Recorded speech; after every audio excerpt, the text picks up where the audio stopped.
नमस्कार विद्यार्थी मित्रांनो, तर माझ्या युट्यूब चॅनलमध्ये मी तुमचं सहर्ष स्वागत करीत आहे. तर तुमच्यासाठी एका महत्त्वपूर्ण विषयावरती व्हिडिओ घेऊन आलो आहे. तो म्हणजे आज जी मंत्रिमंडळाची बैठक होती, त्याच्यामध्ये एक महत्त्वपूर्ण निर्णय घेण्यात आला आहे. ते म्हणजे पोलीस भरती संदर्भात एक माहिती आहे. ती म्हणजे सुमारे 15,000 पदांकरता ही पदभरती राबवली जाणार आहे. आता बघा, ही जाहिरात आहे ती 24-25 या कालावधीत पदभरतीसाठी ही मान्यता आहे.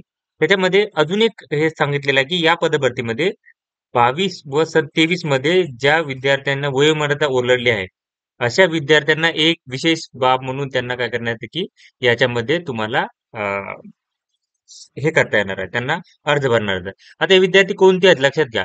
ज्या विद्यार्थ्यांना 22 आणि 23 ह्या 2 ज्या जाहिराती होत्या, त्याच्यामध्ये जर वयामुळे फॉर्म आता इथं ही जाहिरात होती ती कोव्हिडमुळे आली नव्हती आणि जी 23 ची जाहिरात होती तुम्ही बघू शकता त्याच्यामध्ये त्यांनी काय केलं होतं, की त्यांना मर्यादा वाढवून नव्हती दिली. तर आत्ता काय करतात, की हे दोन्ही मध्ये जे विद्यार्थी एलिजिबल नव्हते, त्या सगळ्या विद्यार्थ्यांना आत्ताच या कंडिशनला तुम्हाला फॉर्म भरता येणार. म्हणजे जवळपास सगळे विद्यार्थी काय करतील, की फॉर्म भरता येणार आहेत.